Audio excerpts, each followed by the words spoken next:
Assalamualaikum warahmatullahi wabarakatuh. Selamat malam pemirsa dan pendengar di seluruh penjuru Nusantara. Apa kabar Anda semuanya? Kami berharap Anda sehat, tidak kurang suatu apapun. Pemirsa dan pendengar, kita berjumpa kembali pada malam ini dalam acara obrolan budaya bersama saya Cut Zahrita dari RRI Banda Aceh. Kebersamaan kita pada malam ini mengangkat tema adat Pemekleh. Untuk membahas tema ini, pemirsa dan pendengar, sudah hadir dua narasumber bersama saya. Segera saya perkenalkan. Yang pertama, Bapak Haji Muhtar Idris, SH, SPD, MPD. Beliau sebagai Wakil Ketua Majelis Adat Aceh, Kabupaten Aceh Besar. Assalamualaikum Bapak Haji Muhtar. Waalaikumsalam warahmatullahi wabarakatuh. Alhamdulillah sehat malam ini Pak. Alhamdulillah sehat Bu. Baik, kemudian narasumber kita yang kedua, Bapak Keci Adnan Amin. Beliau sebagai tokoh adat Aceh Besar. Assalamualaikum Bapak Keci Adnan. Waalaikumsalam warahmatullahi wabarakatuh. Iya, bahagia sekali malam ini kita bisa berbincang di obrolan budaya. Tentunya malam hari ini seperti yang sudah saya sampaikan tadi, kita membahas tentang adat Pemekleh. Pendengar dan pemirsa, Aceh merupakan daerah yang kental dengan hukum adat, budaya, dan syariah. Salah satunya adalah adat Pemekleh yang sudah menjadi tradisi atau kebiasaan diselenggarakan dalam kehidupan masyarakat Aceh sehari-hari. Untuk lebih jelas tentang adat Pemekleh ini, saya langsung saja ke Bapak Muhtar dulu ya. Ya Bapak Muhtar, kalau orang Aceh mendengar Pemekleh itu rasanya tidak asing lagi. Tetapi kalau untuk pemirsa dan pendengar, mungkin ada yang belum paham apa itu Pemekleh. Satu kata yang bisa dijadikan adat Pak. Ya, apa itu yang dimaksud dengan Pemekleh ini Pak? Ya, terima kasih Bu Cut Zahrita. Ya. Bismillahirrahmanirrahim. Assalamualaikum warahmatullahi wabarakatuh. Waalaikumsalam warahmatullahi wabarakatuh. Para pemirsa dan pendengar yang berbahagia, di Aceh pada umumnya setelah seseorang berkeluarga, Bu Cut. Iya Pak. Setelah berkeluarga,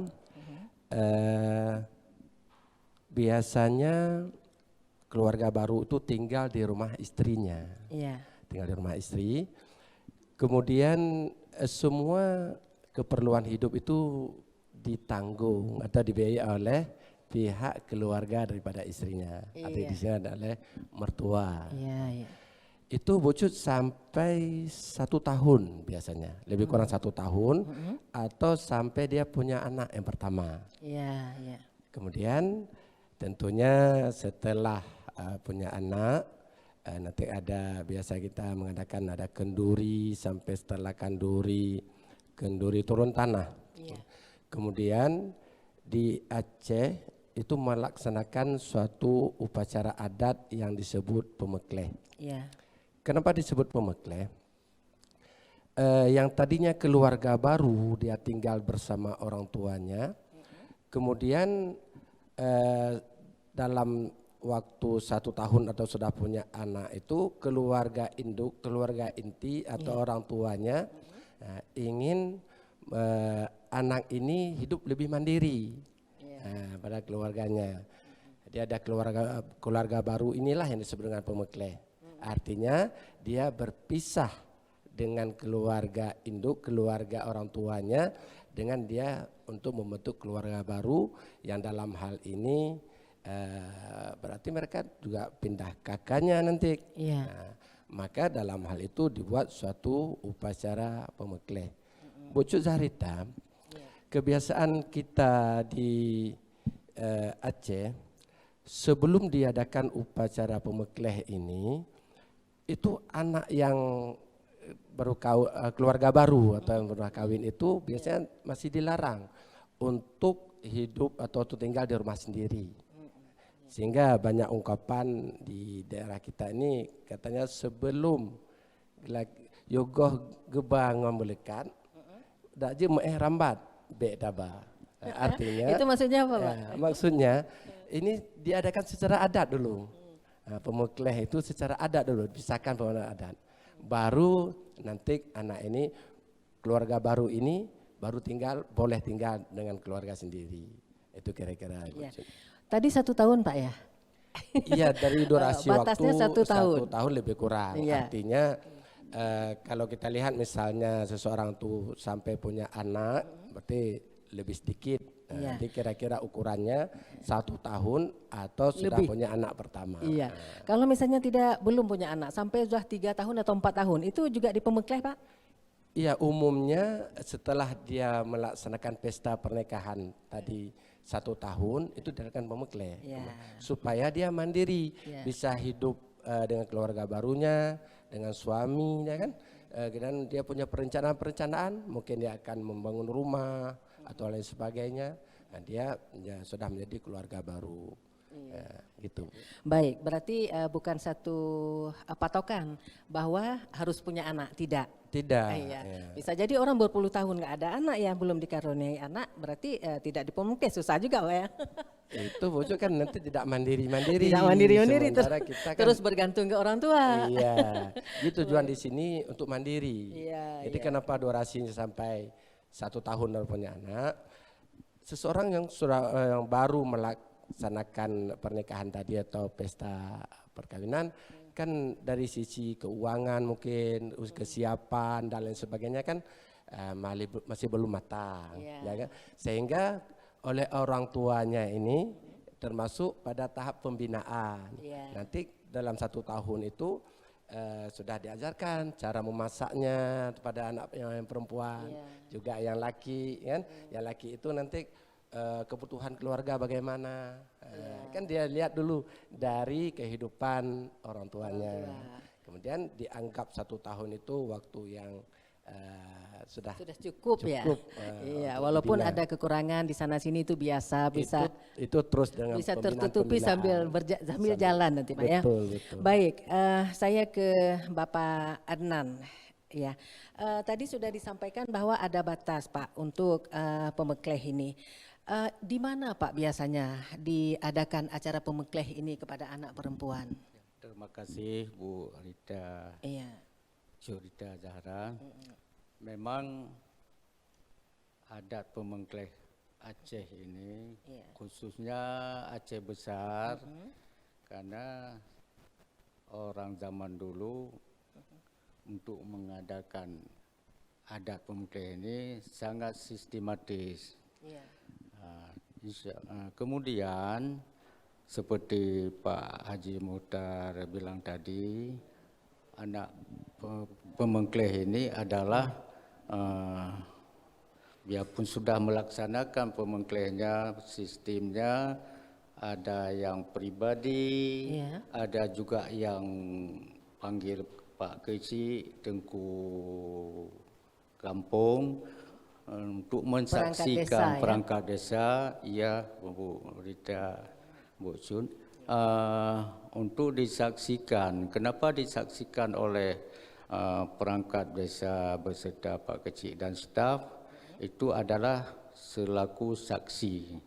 Karena orang yang kita pemekleh rumah tangga baru ini, supaya orang tua lepas dengan anaknya, sistem pemekleh orang Aceh ini disertakan perlengkapan dapur, piring dan periuk itu dia artinya sudah diadakan pemekleh itu dia sudah berkarya sendiri, mandiri sendiri, memasak. Kalau orang perempuan tentunya persiapan masak semuanya untuk anak yang sudah punya anak, untuk suami, dan juga orang tua. Biarpun sudah pemeklehnya sudah jadi, tetap orang tuanya memantau. Memantau ini adalah tujuannya untuk anak ini bisa sukses ke depan. Berarti seperti latihan juga Pak? Ya haruslah, karena Iya. ya pemirsa yang bahagia yang mendengarkan siaran kami ini, untuk seluruh rakyat Aceh, kemudian ini satu masukan untuk rakyat Aceh. Karena kenapa kita Pemengkleh ini kita lestari kembali, tentunya bertahap-tahap, kan? Kemungkinan nanti ke depan bulan berapa kita adakan lagi. Cuman Bu Cut Rita, Pemengkleh ini sangat besar hikmahnya. Kenapa? Karena orang Aceh seperti Pak Haji bilang tadi, paling kurang berumah tangga sama orang tua itu setahun. Kadang-kadang ada orang tuanya mampu, kadang-kadang orang tua nggak mampu, itu lebih cepat diadakan pemengklehnya. Dan juga kayak saya cerita tadi, dalam pemengkleh ini orang tua tetap mendampingi. Kenapa? Sesudah dia sudah bisa mandiri, sudah semuanya, itu kesemuanya orang tua juga senang, dia juga berhasil ke depan, membina anaknya mulai pendidikan agama, sekolah dan semuanya. Nah, kemudian Bu Rita, ini sangat kita anjurkan kepada pemirsa supaya dengan kita adakan adat Pemengkleh Aceh ini, supaya generasi rumah tangga baru ini bisa mandiri, bisa jaya, bisa membina rumah tangga yang bahagia. Ya. Baik, berarti diadakan suatu tempat acara Pemengkleh ini. Biasanya Pak Muhtar di rumah dilakukan acara Pemengkleh ini? Iya, setelah keluarga baru ini tadi sudah 1 tahun atau sudah punya anak, kemudian oleh orang tua kan berbicara pada anaknya, anakku ini sudah hidup dengan ayah dan mama sudah setahun, kamu pun sudah punya anak, ini kita akan mengadakan upacara Pemengkleh, artinya pemisahan dari ayah dan mama, dia sudah bisa membuat kakak sendiri. Ini dilaksanakan di rumah orang tuanya dengan mengundang lembaga adat. Dalam hal ini ada kepala desa, ada imam desa, ada tuhapet atau BPD, kemudian kepala lorong dan tokoh-tokoh masyarakat. Karena Bu Cut, kalau kita bicara pada tokoh-tokoh adat, ada yang strukturnya formal, ada yang tidak. Betul. Yang formal seperti tadi sudah kita katakan, kepala desa, imam desa, BPD atau tuhapet, kepala lorong dan lainnya.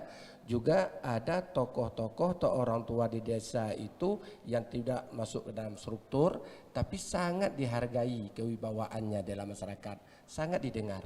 Orang berpengaruh. Orang berpengaruh. Ya. Jadi diundang di dalam satu acara di rumah. Kemudian pada saat itu oleh ayah mertua memberitahukan di hadapan mahkamah adat itu atau di hadapan para lembaga adat, yang intinya dia akan melaksanakan upacara Pemengkleh terhadap anaknya. Kemudian pada saat itu juga diserahkan beberapa bekal hidup. Semisal kalau dia belum bisa membangun rumah, dia akan menyerahkan 1 kamar di rumah induk itu, di rumah orang tuanya. Anakku, ini kamar ini untukmu. Bila dia itu anak perempuannya ada beberapa atau lebih dari 1.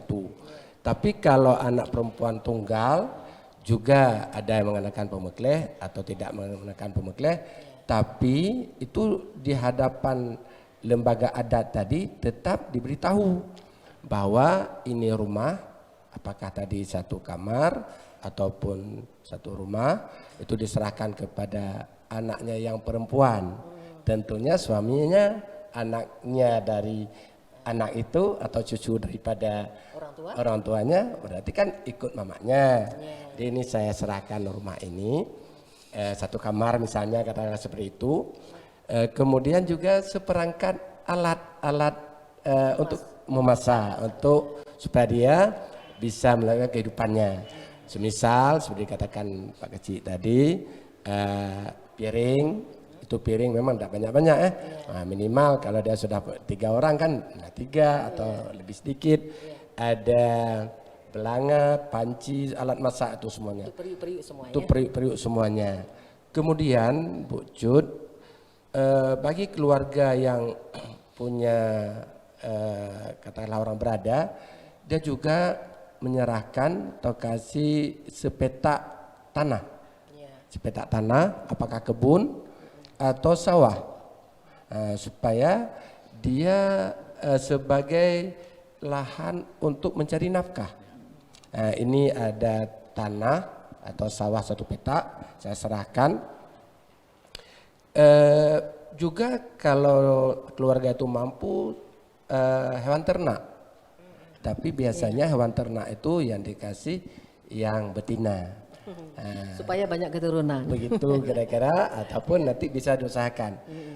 Namun di sana sering juga orang tua mengatakan pada anaknya, ini semuanya untuk bekal, bukan untuk dijual. Jadi tanah yang tadi untuk usaha, bercocok tanam kalau sawah, kalau kebun, kalau sawah untuk tempat tanam padi, hewan ternak itu juga atau pengembalaan yang diharapkan nanti anak itu dari modal itu dia bisa hidup dengan keluarganya. Baik Pak, menarik ini.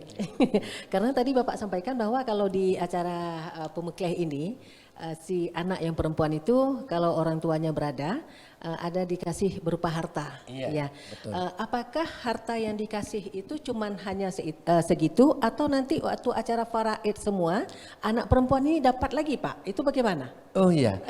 Nanti kan ada giliran untuk dibagi semua dengan saudara laki-laki perempuan itu kan ada. Misalnya orang berada, nanti kan ada satu waktu akan difaraid semua hartanya itu. Apakah anak perempuan yang sudah dikasih waktu pemengkleh ini dapat lagi Pak? Oh iya. Pada harta pemengkleh sering disebut dengan harta penulang, Bu. Ya, berarti nggak ada hubungan dengan faraid itu? Harta penulang ini di luar harta faraid. Ini adalah hibah, pemberian sebagai modal untuk memulai keluarga baru. Bila keluarga yang tadi kan punya anak laki, apakah adiknya atau abangnya, ini umum semua setuju, karena itu untuk bekal untuk adiknya, dia memulai keluarga baru. Jadi harta yang diberikan itu dalam bentuk hibah di luar daripada faraiz. Ketika nanti ada sisa harta difaraizkan, anak ini berlaku hukum faraiz. Bu Cut, ketika ini diserahkan harta yang tadi itu di hadapan para lembaga adat tadi di kepala desa. Untuk apa? Tujuannya adalah mengikat. Nanti oleh saudaranya yang lain tidak bisa diganggu-gugat karena inilah pemberian orang tuanya kepada anaknya. Jadi ada saksi-saksinya. Jadi pada saat itu dalam upacara oleh orang tuanya, ayah mertuanya atau ayah daripada si istri tadi, dia membuka acaranya dengan menyerahkan, diperdengarkan kepada yang tadi lembaga adat, orang-orang tua kampung, dan pada saat itu juga diberikan nasihat-nasihat. Nasihatnya diantaranya nanti ini sudah memulai keluarga baru, berbaik-baiklah dengan suami, jangan berkata kasar. Dan yang paling penting biasa Bu Cut orang Aceh dalam ada nadamnya, ada syairnya biasa disebut begini. Ujian musim kung jareng nakilat, berpadi lekat tabuh lampeto. Bila sembayang sungguh ibadat kuat, insya Allah dunia akhirat gelindung lepo. Artinya satu pantun. Iya Pak ya. Artinya apa tuh Pak Muhtar? Iya, artinya bila kita bersandar terus kepada Allah, Sang Pencipta, Halik Sang Pencipta, jangan jauh-jauh dengan Allah. Insya Allah Allah itu akan melindungi dunia akhirat. Kemudian pesan yang kedua Bu Cut, juga sering disebut dengan yuhget paksa labuh pukat, tanda kilat ukut mati, yuh muda taharkat tak ibadat yugoh mati. Nah ini juga pesan supaya apa? dia mempersiapkan diri untuk terus berusaha bekerja. Ini kan salah satu kunci kebahagiaan di dunia kan dengan ya Akhirat juga. iya dengan ilmu, juga dengan kerja keras. Kalau nggak ada finansial, nggak ada uang bagaimana kan? Nah, juga kita jangan terlalu larut dalam bekerja. Maka disebut tadi yuh muda taharikat, ibadat yoga mati. Dia juga beribadah. Jangan lupakan di dua sisi ini, Bujun. Ini sisi bekerja keras dan sisi ibadah. Ini mungkin maksudnya kepada kita kepada dunia, juga jangan kita pernah nafikan, juga kita selalu dekat dengan Allah. Dan yang ketiga, pesan orang-orang tua ini biasa mengatakan begini, menyohana tak kerja hana atrarut dimanyang, asa sungguh pada kerja adahan kaya pada duduk senang. Ini moto-moto untuk mendukung dia supaya terus bekerja keras, karena pangkal kebahagiaan di dunia itu dengan usaha, gitu kira-kira. Baik, berarti perlu digarisbawahi bahwa pemengkleh ini tidak mesti perlu kita garis bawahi Pak, bahwa pemengkleh ini tidak mesti dikasih satu rumah pisah. Tidak mesti, walaupun dalam satu rumah ini bisa di satu kamar dikasih untuk anak perempuannya, tidak mesti satu rumah yang asing. Berarti walaupun sudah pemengkleh oleh orang tuanya, si anak ini tetap tinggal di rumah itu. Bisa juga seperti itu, Pak. Iya, Bu. Karena di pemengkleh itu bukan dia harus mengasingkan diri, harus keluar dari rumah. Iya, harus dikasih satu rumah asing yang lain yang harus. baru. Ya. Artinya di sini semua kebutuhan dia tanggung sendiri, memasak dia masak sendiri. Begini Bu, mana tahu mungkin keluarga besarnya itu kan ada arame. Betul. Jangan nanti terganggu, mungkin mereka berdua ingin menikmati bagaimana kan. Itu dasar upacara pemengkleh itu yang namun seperti Pak Kecik katakan tadi, ibunya, ayahnya terus mengawasi, terus membina bila anak yang baru, keluarga baru tadi ada kekurangan, terus dibantu. Itu tidak lepas daripada bantuan orang tua. Iya. Gitu. Baik, berarti pemengkleh ini bukan hanya dikasih bekal berupa benda, tetapi juga bekal berupa nasihat. Betul. Iya. Betul. Saya ke Bapak Adnan. Pak Adnan, tadi sudah kita dengarkan pemengkleh ini banyak yang sudah diceritakan oleh Bapak Muhtar ataupun Bapak Adnan. Nah, dalam hal ini Pak, manfaat yang dirasakan oleh anak yang sudah dipemengkleh oleh orang tuanya itu apa saja Pak? Seperti Pak Haji bilang tadi sudah diceritakan semuanya itu mekanisme adat pemengkleh. Yang dirasakan anak itu sangat besar karena tujuannya anak ini sambilan sesudah kita pemengkleh seperti kita ceritakan tadi, orang tua juga membina, mengawasi, itu anak itu supaya kita didik sampai bersinergi mantap dia dalam berumah tangga. Karena kalau sudah kita adakan pemengkleh ini dipanggil orang tua desa, perangkat desa, itu sudah sama-sama mengayomi menjaga orang ini. Memberi nasihat bagaimana bergaul dengan suami, istri dengan suami, suami dengan istri, sah dan asih, asuh dan sebagainya. Itu dia karena kenapa? Itu kan orang perkawinan itu dalam pemengkleh ini kan masih muda dia. Makanya tidak lepas dengan orang tua, dengan perangkat orang tua desa dan masyarakat desa. Kesemua itu dalam desa kalau sudah kita adakan pemengkleh, itu orang desa tahu semuanya, tahu. Artinya bapak itu sudah mempemengklehnya anaknya. Ya, jadi orang-orang tokoh masyarakat itu juga kalau ada cekcok rumah tangga itu masuk orang tu. Termasuk Pak Keciknya, Tengku Imam Nasahnya, masuk memberi nasihat, memantapkan mereka, mendamaikan mereka istri dan suami. Jadi itu banyak manfaatnya. Biarpun kadang-kadang suatu hari peristiwa cekcok sedikit lah. Iya. Itu biasa dalam rumah tangga. Kalau bahasa Aceh kita bilang Awuk ngeblangong. mengebelangong. Tentu Ya. itu sendok dengan belanga itu tetap Ada persentuhan, ya. tapi karena itulah enaknya kuah yang kita masak, Pak. Ya. Makanya itu ada hikmahnya semua, Resep Bu tuh, Pak, ya. cerita kan. Ya, makanya Pemengkleh ini seperti Pak Haji Muhtar bilang tadi, kita lestari terus ya. Kita dalam siaran ini tetap kadang-kadang 3 bulan, 2 bulan kita tambah lagi dan lain-lain semuanya. Karena dalam persoalan Pemengkleh ini, Bu Cud, hikmahnya mendapat ilmu-ilmu lain.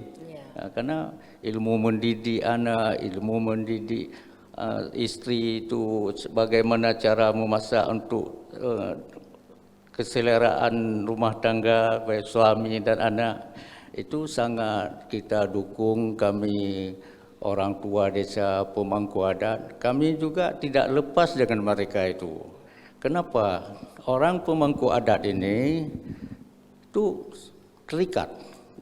Semua masyarakat dalam desa itu sudah seperti zat dengan sifat, seperti ayah dengan anak. Biarpun orang itu pemangku adat, itu secara umum, Bu Curan, secara umum itu orang tua adat itu adalah selaku orang tua desa. Tentu orang tuanya secara pribadi di rumah tangga masing-masing. Makanya kelebihan adat Pemengkleh ini banyak manfaatnya. Jadi anak-anak muda yang baru kawin setahun 2 tahun, apalagi dalam kehidupan masyarakat banyak ini ada 3 tipe, Bu Cun. Ada tipe menengah, ada tipe sederhana, ada tipe yang sangat kurang. Itu yang kita pemangku adat itu sangat membantu mereka itu memberi nasihat. Apalagi orang baru 2 tahun kadang-kadang baru kawin. Jadi Pemengkleh ini juga tergantung orang mampunya, Bu Cun. Keluarganya, ayah mereka itu kadang-kadang orang berada. Kadang-kadang ada juga Pemengklehnya sesudah anak, biasanya anak pertama, ada juga anak kedua, tapi umumnya biasanya anak pertama. Itu tergantung pada ekonomi orang tuanya. Ya, Bu. Berarti salah satu manfaatnya juga anak yang di Pemengkleh itu bisa merasakan bagaimana tugasnya melakukan dalam mengarungi rumah tangga. Kalau biasa mungkin hanya teori, tetapi ini langsung bisa dipraktekkan. Ya. Baik, Bapak Adnan, apakah yang di Pemengkleh itu kan ada yang diberikan oleh orang tua? Ada. Apakah yang diberikan oleh orang tua itu semuanya ada hitam di atas putih? Ya, sebenarnya makanya kalau Pemengkleh ini dipanggil orang tua desa, Pak Kecil perangkat desa, itu tetap. Kenapa? Hitam putih ini adalah salah satu pegangan anak-anak perempuan ini dengan suaminya. Kadang-kadang kalau kita tidak bikin hitam putih, suami dengan perempuan ini nanti cekcok, mana suratnya, mana buktinya. Ya, itulah kelebihan Pemengkleh. Maka orang kecil-kecil di desa itu kalau sudah masuk dalam rangka Pemengkleh rumah tangga, tetap hitam putih. Karena jangan timbul cekcok ke depan untuk menormalkan rumah tangga mereka. Seperti Pak Haji Muhtar bilang tadi. Karena Pemengkleh ini dalam istilah hibah, tahu orang tua desa dan orang kampung. Makanya hukum Pemengkleh dengan faraid beda. Ini khusus Pemengkleh ini untuk orang perempuan.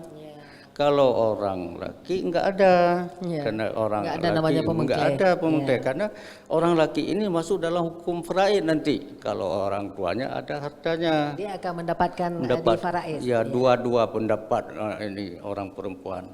Itu yang Pemengkleh itu tidak bisa diganggu gugat oleh siapapun. Karena kenapa demikian Pemengkleh sangat kental kita siarkan begini. Kadang-kadang satu keluarga kecil ini enggak punya harta, yang punya rumah satu. Maka harus hukum Pemengkleh ini. Karena orang laki bisa tidur di manasah, di surau-surau. Orang perempuan tidak bisa. Jadi Bu cerita, umpamanya ini bukan kita, kan kadang-kadang terjadi perceraian. Kan kalau sudah perceraian, kan sudah lepas dengan suaminya dia. Dengan kita adakan pemukul, dia bisa ada rumahnya biarpun satu kamar.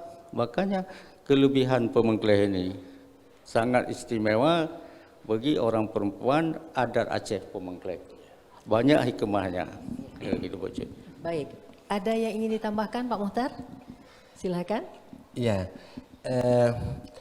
pada saat dilakukan upacara tadi, kan diberikan harta pemengkleh, disebut dengan harta penulang.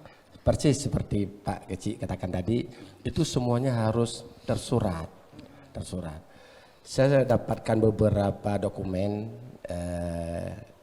yang sudah lama, itu ditulis apa-apa yang diserat. Ini khususnya yang dalam bentuk benda-benda tidak bergerak. Kalau tadi piring-piring kan tidak tulis ya. Kalau misalnya rumah atau kamar itu disebutkan. Kalau memang ada tanah, apakah itu sawah atau ternak itu disebutkan, ditulis. Supaya ini nanti di kemudian hari antara keluarga itu tidak terjadi cekcok, tidak terjadi lagi perselisihan. Ini sudah dipikirkan oleh orang tua. Sudah matang-matang dipikirkan dulu. Karena apalagi mereka punya anak mungkin lebih pada satu. Jangan nanti bagaimana dengan si adik, bagaimana si abang. Jadi ketika orang tua masih ada, kan adat kita di Aceh takdim. Kita menghormati, menghargai orang tua. Apa titah orang tua itu yang kita pegang. Jadi ketika orang tua kita masih ada di dalam upacara pemengkleh ini, apalagi disaksikan di hadapan mahkamah majelis adat ataupun disebut dengan lembaga adat, sudah ditulis, berarti nanti menjadi pegangan bagi ahli waris yang lain, gitu Bu. Ya Pak Muhtar, misalnya ada satu rumah dari orang tua, rumahnya kecil, hanya 2 kamar, punya anak perempuan 4, itu bagaimana Pak? Tidak ada pemengkleh? Itu tetap dikatakan pemengkleh, khususnya bagi anak yang pertama, kedua, dan ketiga, terus yang keempat. Caranya bagaimana Bu Jun? Kalau tadi Bu Jun katakan ada 4 anak perempuan, sementara kamarnya hanya 2. Itu rumah satu rumah itu dibagi berempat. Hak miliknya 4. Ini umumnya supaya ada unsur rasa keadilan. Bagaimana dengan kamarnya 2? Biasanya kalau kakaknya sudah kawin, nanti kawin adiknya, kakaknya kan bukan buat rumah baru. Itu kamar itu diserahkan kepada adiknya. Tapi hak kepemilikannya tetap 4. Nanti terus turun sampai ke adiknya yang terakhir, katakanlah yang keempat, yang terakhir. Namun kepemilikannya itu tetap bersama. Artinya bagaimana? Bila nanti orang tua induk telah meninggal dunia, kan harta penulang ini misalnya mau dibagi. Katakanlah nanti rumah ini jatuh kepada adiknya yang terakhir. Oleh adik yang terakhir, dia meminta kepada kakak-kakaknya.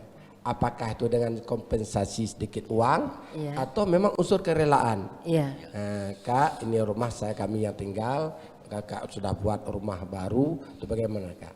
Biasanya itu tidak ada perselisihan karena yang dianggap tadi amanah orang tua, harta bersama, amanah orang tua ini untuk kalian semua, kemudian kakaknya kasih lagi untuk adiknya. Yang namun karena ini manusia, bila mereka tidak sepakat, itu rumah itu tetap milik berempat. Katakanlah mereka nanti mau untuk dimiliki oleh 1 orang atau 2 orang, yang lain itu bisa diganti dengan sedikit uang. Tapi jarang sekali Bu Cud kalau rumah-rumah itu dibongkar paksa, itu jarang sekali. Kecuali memang rumahnya sudah sudah lapuk atau sudah tua kan. Tapi umumnya peninggalan orang tua itu karena perselisihan tadi yang saya maksud. Ini perselisihan, ini rumah kita beli 4, kalau enggak kita bongkar saja. Itu jarang sekali. Dan selama kami nampaknya belum pernah ya. Belum pernah ditemui masalah Belum seperti itu. pernah Iya, iya. Bila ada masalah langsung diadukan kepada kepala desa atau perangkat desa, nanti diselesaikan dengan baik, insya Allah seperti itu. Apalagi kalau ada pesan orang tua, mujud-jud Pak ya. Iya. Ya biasanya orang tua itu yang dipesan kepada anaknya, Betul, mujud-jud, jangan mujud-jud. ribut-ribut ya, Jangan ribut. dengan harta yang hanya sedikit, Iya. tapi putus silaturahmi, putus tali persaudaraan. Betul. Ya mungkin itulah petuah tadi yang diingat Pak. Ya. Namun Bu Ucup ada juga begini, tadi Bu Ucup beri contoh ada 4 orang, kita katakan yang adik itu bungsu, tapi ini biasanya yang dari sisi ekonomi dia dianggap lemah, apakah yang kakaknya atau yang adiknya, itu biasanya juga ya, rida kepada yang kan dibantu saudaranya kan, itu ada juga di dalam masyarakat. Jadi Membantu yang agak lemah. ya agak lemah dari sisi ekonomi. Jadi Ya. kita oleh orang tua desa Ya. itu menyaksikan, mengikuti apa yang bagaimana kemauan mereka, nanti juga dibuat dalam bentuk tertulis untuk surat-surat. Baik, saya ke Bapak Adnan. Pak Adnan, seperti kita lihat sekarang ini, seiring dengan perubahan dan perkembangan zaman modernisasi, apakah adat pemekleh ini masih dilakukan oleh masyarakat, Pak? Ya Bu Cerita, sebahagian masih. Tapi kalau Aceh besar secara umumnya masih. Tapi kalau di luar Aceh besar, saya rasa masih juga. Tapi Mungkin caranya beda. Caranya beda, Iya. karena ada lain daerah tingkat 2, lain adanya kan. Apalagi di Aceh ini kaya adat Bu Cut. Jadi yang kita syukuri itulah Aceh ini. Kalau zaman dulu pemuka adat ini bukan orang sembarangan, ulama besar itu. Jadi kalau bahasa modern sekarang sudah ke kampus-kampus, Iya. ya, karena yang lebih bagus, karena di Aceh sekarang sudah mulai kampus dengan pesantren itu harus satu sinergi. Jadi kita bangkit kembali adat Aceh, biarpun adat ini yang kita bicarakan malam ini, khususnya adat Pemekleh. Tapi adat Aceh ini kan masih banyak, ada perkawinan semenjak meminang dan semuanya. Itu adat-adat Aceh ini merangkul dengan agama. Tapi biar Sejalan, Pak, ya? sejalan. Jadi karena kenapa? Jadi tidak pincang Bu cerita. Jadi semuanya masuk ke situ. Biar pemuka adat, pemuka agama, tokoh-tokoh cendekiawan lainnya. Jadi banyak sejarah Aceh. Kalau dulu internasional dunia tak akui loh Bu Cut. Berapa banyak ragam adat Aceh ini. Tapi secara filosofi bahkan orang luar dikenal Aceh melalui ini budaya adat Aceh ini. Tradisi, Pak, ya? Jadi ke semua orang masuk, semua orang di dunia ini masuk, tidak ada penyimpangan. Karena dalam adat Aceh ini adalah banyak kental dengan nasihat-nasihat. Jadi kuncinya adalah nasihat rumah tangga ini. Karena kalau rakyat Aceh bagus, jadi negara ini juga bagus, kaya adat, kaya ilmu. Makanya kalau kaya adat ini kan dirangkul dengan ilmu, maka negara kuat. Jadi hilang kriminal dan sebagainya, Pak Haji kan. Jadi inilah kelebihan adat Aceh. Iya. Ya, Bu Cut. Baik, saya ke Pak Muhtar. Pak Muhtar ini sebagai wakil ketua MAA Aceh Besar, saya yakin pasti mengetahui ini. Di Kabupaten Aceh Besar kan ada 23 kecamatan, Pak. Betul. Ya. Apakah ke 23 kecamatan ini melaksanakan adat pemekleh ini, Pak? Iya, masih dilaksanakan Bu, masih dilaksanakan adat pemekleh ini. Tentunya dengan sejumlah penyesuaian masa kini.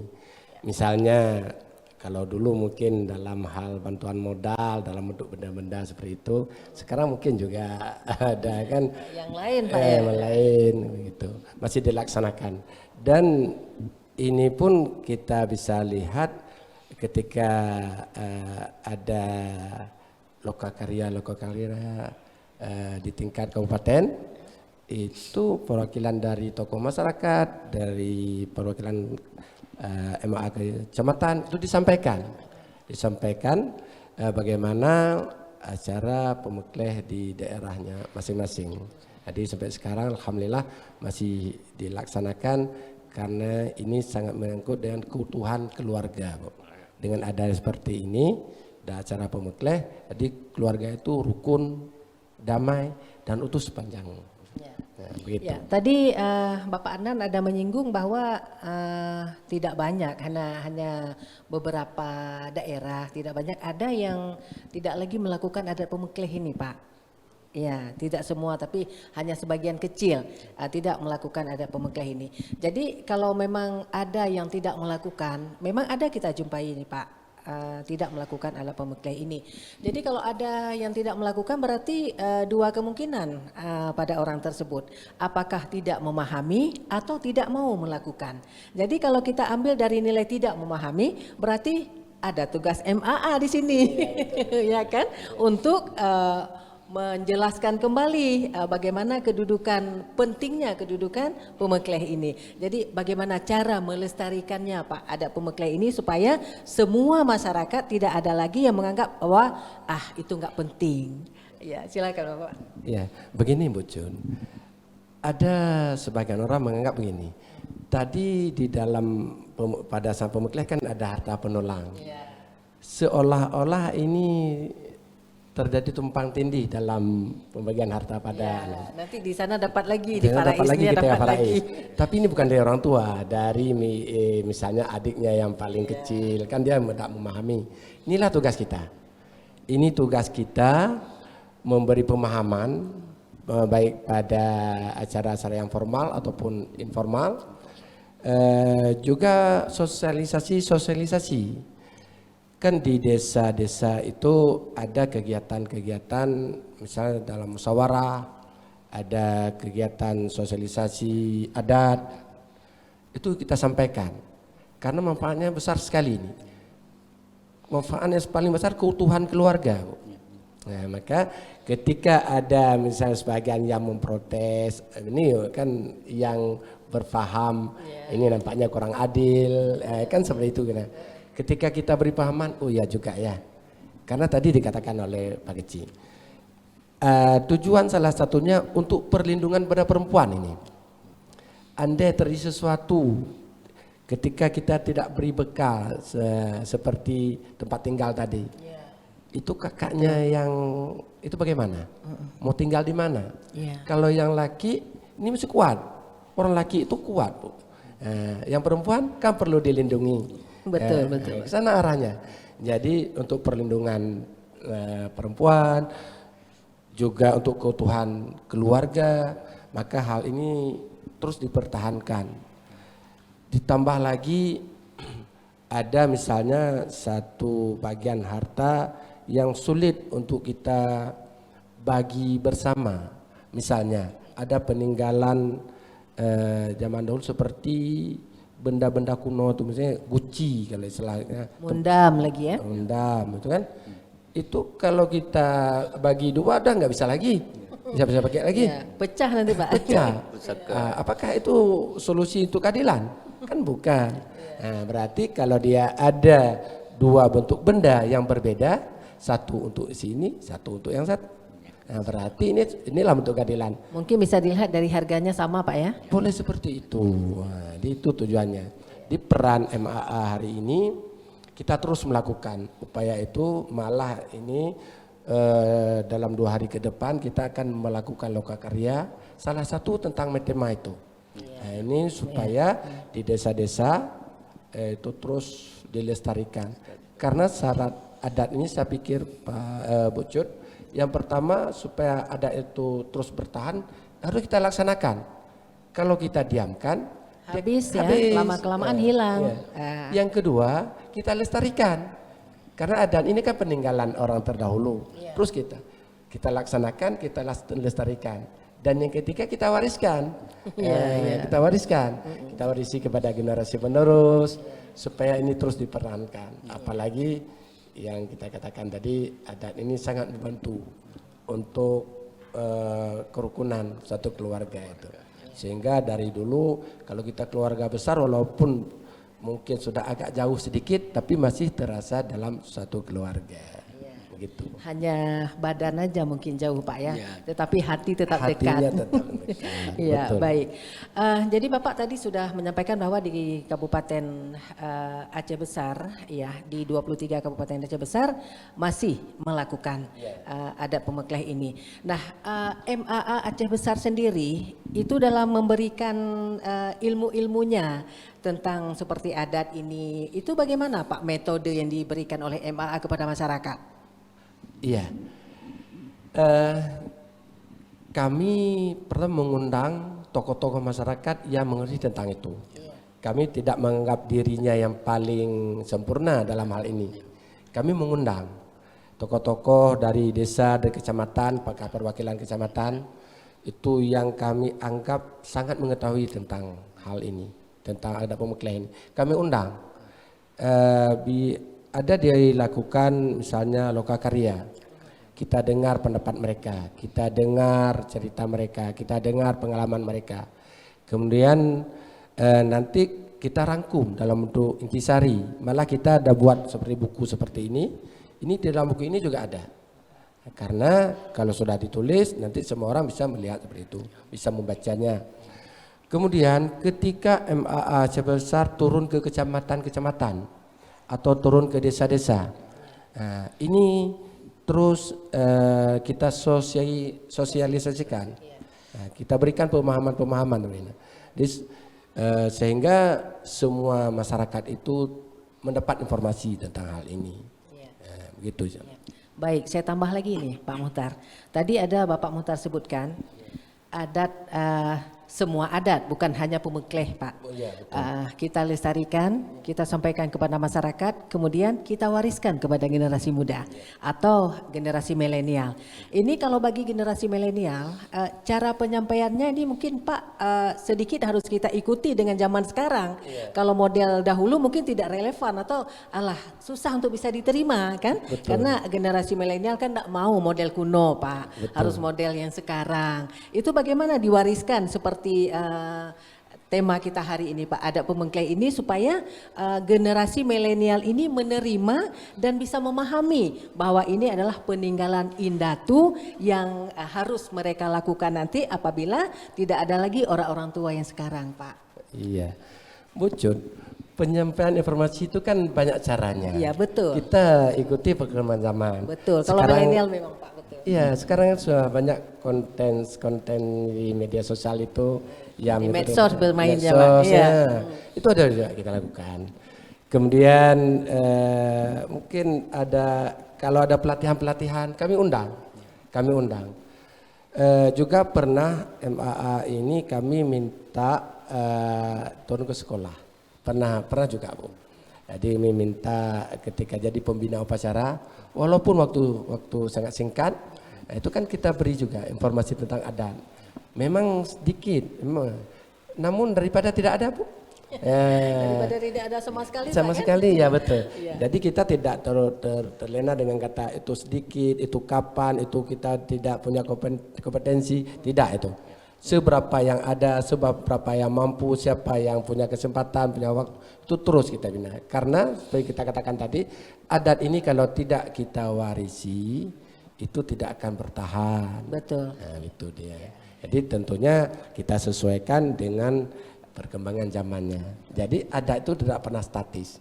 Adat itu selalu dinamis. Dia mengikuti perkembangan zamannya. Kalau tidak dia akan hilang. Hilang dengan sendirinya. Alangkah sedih Pak kalau misalnya ada tradisi budaya Aceh sendiri akan menjadi tamu di negeri Aceh. Betul. Sedangkan yang budaya dari luar menjadi orang yang memang di situ kan sayang Pak. Sebenarnya budaya dan adat Aceh ini itulah yang milik orang Aceh. Betul. Tapi kalau tidak kita berikan pemahaman dan ilmu-ilmu tentang kita sampaikan kepada generasi-generasi, tidak tidak mungkin ya, mungkin saja Pak ya, tidak nanti orang ini tidak bisa memahami sehingga adat budaya ini menjadi tamu di daerah sendiri. Betul. Ya, baik. Kalau masyarakat Gampung bagaimana Pak? Ini kan tugas Pak Kecil. Ya, kalau di kabupaten tadi sudah disampaikan caranya seperti itu. Kalau masyarakat Gampung pernah disampaikan Pak tentang adat dan budaya-budaya ini? Terima kasih Bu Rita, Jurita. Kalau di kampung, kalau tugas Pak Kecil dan dengan tokoh itu harus menyampaikan. Karena kenapa kita harus sampaikan? Karena adat ini biarpun ada pemengkleh dan lain-lain, itu merangkul dengan ilmu lain, ilmu rumah tangga, ilmu agama harus wajib kita sampaikan. Makanya sekarang kita oleh selaku kecil-kecil kampung di Aceh, kita harus kita beritahu hal ini keseluruhannya supaya perimbangan masyarakat dengan kecil itu harus satu, karena harus sinergi, karena adat Aceh ini bukan kebutuhan sesaat, setiap saat Bu Surita. Karena kenapa? Ini untuk riwayat hidup berumah tangga. Hidup berumah tangga ini sampai rumah tangga, sampai ke kecamatan, ini kan nanti orang ini jadi pemimpin kan. Generasi ini sudah remaja, dewasa, ini calon pemimpin nanti. Mulai pimpinan rumah tangga sampai pimpinan daerah, mulai daerah tingkat 2, tingkat 1 dan kesemuanya, dari kecamatan tingkat 2 sampai tingkat provinsi. Kenapa? Yang sebenarnya kita bina adat pemengkleh ini sangat majemuk ini. Karena membina orang untuk bisa hidup berumah tangga sampai keluarga besar, ya, sampai dengan rakyatnya semua. Makanya kita bina adat pemengkleh ini, untungnya mulai rumah tangga sampai masyarakat umum. Disitulah harmonis desa. Kita lihat satu-satu desa, kenapa itu desa itu banyak timbul cekcok dan semacamnya. Inilah persoalannya. Kurang membina adat-adat di desa tersebut. Makanya kita Bu Curita, sekarang marilah kita semua tokoh-tokoh ini bergerak membina ini adat-adat Aceh, yang khususnya yang kita tampil malam ini adat pemengkleh, intinya, umumnya dan lain-lain semuanya. Tujuannya adalah untuk kerukunan rumah tangga dan masyarakat umum. Itulah Aceh dulu semasa itu kita, kenapa Aceh jaya kuat. Ini diterapkan semuanya. Adat-adat Aceh ini dibina, dilestarikan dan selalu dalam ceramah-ceramah dulu semacam ulama-ulama Aceh tetap sambilan dalam pengajian mendidik umat dimasukkan pelajaran-pelajaran adat Aceh, khususnya adat pemengkleh. Itu adat pemengkleh ini sangat luas maknanya. Tujuannya untuk kerukunan rumah tangga dan masyarakat umum semuanya. Itu Bu Jun. Baik, saya ke Pak Mohtar. Selama Bapak menyampaikan tentang adat, tradisi dan sebagainya, tentunya oleh MAA Aceh Besar, apakah pernah ada kendala Pak? Kalau kita bicara kendala, saya pikir di mana-mana ada kendala. Ya, namun yang penting kan solusinya. Bila ada kendala, ada solusinya, ada jalan keluarnya, berarti kan kendala itu sudah nggak ada. Artinya kita terus berkolaborasi, berkomunikasi dengan segenap lapisan masyarakat. Di desa ada perangkat desa. Kemudian juga kita di MAA ada perangkatnya dari kabupaten sampai ke kecamatan, itu kita lakukan kolaborasi dalam penyampaian dan pembinaan adat-adat, sehingga generasi penerus ini mengetahui yang mana benar-benar adat kita, yang mana yang bukan adat. Nah, tujuannya supaya adat ini terus lestari dan dapat dipertahankan. Nah, gitu. Berarti untuk saat ini alhamdulillah kendalanya nggak ada. Ya secara umum seperti itu. Karena masyarakat sudah memahami. Karena merasa adat ini adalah milik kita semua. Ketika itu sudah milik kita, semua merasa memiliki, tentu semua merasa bertanggung jawab. Oleh karena itu bila ada kendala penyelesaian bersama-sama. Tapi alhamdulillah saat ini ya belum ada. Karena kita secara bersama-sama itu kita laksanakan. Begitu. Ya, baik. Mungkin ada tambahan Bapak Adnan? Kalau kita lihat memang Kalau di sudah kampung nggak ada ya, Pak? nggak ada, karena gini, seperti Pak Muta bilang tadi, yang penting kita ini pemuka adat jangan lalai, ya. Selalu tampil 24 jam. Jadi kita ini tokoh adat ini sebenarnya telinga ini harus sampai ke Harus panjang. baru panjang. Karena kenapa? Tapi insya Allah Bu Syurita, kalau betul-betul kita terapkan setiap desa sambilan ada pengajian ataupun acara-acara di Menasa, kita sisip ini. Ini kita himbau kepada penguasa-penguasa desa dan tokoh, ada acara-acara rusiah dan sebagainya, kita sisip. Kenapa? Kita kentalkan kembali, jadi anak cucu kita ini sudah memiliki, sudah merasa ini pusaka kita ini, pusaka itu ini anak cucu harus menjiwai, memiliki dan merasa pusaka. Pusaka adat Aceh ini khususnya adat Pemulih menjiwai. Ketika sudah menjiwai, insyaallah bocor. Enggak bercerai lagi dengan orang lain ini, sudah memiliki. Rasa memilikinya ya, ya, merasa Pak? memiliki. Ya. Berarti perlu diperkenalkan apabila ada yang belum memahami. Ya. Karena tak kenal maka tak sayang, Pak ya. Berarti sampai ke adat istiadat juga begitu, tidak kenal maka tak sayang. Jadi walaupun hilang karena tidak kenal, tidak merasa bahwa itu milik kita. Ya. Baik, tanpa terasa kita sudah di penghujung kebersamaan ini, Pak. Pada malam hari ini dalam obrolan budaya. Mungkin ada harapan-harapan atau saran-saran yang ingin disampaikan, Pak Muhtar, silakan, nanti saya ke Bapak Adnan. Ya, terima kasih pemirsa yang berbahagia, para pendengar. Adat ini kan warisan, Betul. bukan benda yang hari ini. Ketika kita bicarakan warisan, sekarang sudah menjadi milik kita hari ini, kan itu perlu kita pertahankan. Maka kewajiban bagi kita semua untuk mempertahankan adat-adat atau budaya yang telah diwarisi oleh orang-orang tua kita, untuk kita teruskan kepada anak cucu kita, sehingga adat ini terus ada dan terus berkembang di dalam masyarakat, karena banyak perkara-perkara yang diselesaikan melalui adat. Sehingga dengan adat ini terus berkesinambungan, nanti kemaslahatan di masyarakat akan terjaga, ukhuwah akan terjaga, tali persaudaraan juga akan terjaga. Jadi harapan kita semua, inilah sebagai kenebah indatu, warisan dari orang-orang tua, kewajiban kita itu memelihara dan mempertahankan, terus kita wariskan kepada anak cucu, sehingga apa yang telah ada, ini juga termasuk harta bukan benda, ya. Jadi kan kalau bicara harta, kan sesuatu yang wajib kita jaga, kita pertahankan, sehingga anak cucu kita juga dapat mengambil harta bukan benda ini untuk pedoman di dalam kehidupannya sehari-hari. Demikian Risa. Baik, silakan Bapak Kecil Adnan.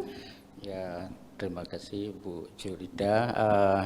Pemirsa yang bahagia, ini adat Pemengkleh ini, kami selaku pemangku adat, kami himbau kepada semua rakyat Aceh dan penguasa-penguasa Aceh, tolonglah menjaga adat petuah intu kita ini, kita lestarikan, kita penulang intu ini adalah kita pusaka untuk anak cucu kita, supaya tentram nyaman berumah tangga dengan kita masukkan adat-adat khususnya adat Pemengkleh dan umumnya adat Aceh yang sudah dititip oleh untuk kita pemirsa yang bahagia. Itu mari kita galakkan bersama-sama melalui tokoh masyarakat dan rakyat semuanya supaya tujuannya adalah untuk tentram berumah tangga, tentram bernegara. Sekian, terima kasih. Baik, terima kasih Bapak Haji Muhtar Idris SH SPD MPD. Juga Bapak Keci Adnan Amin yang sudah hadir pada malam ini dalam obrolan budaya. Semoga yang sudah Bapak sampaikan bermanfaat. Insya Allah di lain kesempatan kita akan bersama kembali. Ya, mudah-mudahan kita bisa berjumpa kembali Pak. Ya, dengan topik yang berbeda. Baik, pendengar dan pemirsa dimanapun berada, sampai di sini kebersamaan kita pada malam ini dalam acara obrolan budaya. Semoga bermanfaat dan insya Allah akan jumpa lagi di lain kesempatan. Assalamualaikum warahmatullahi wabarakatuh. Sampai jumpa.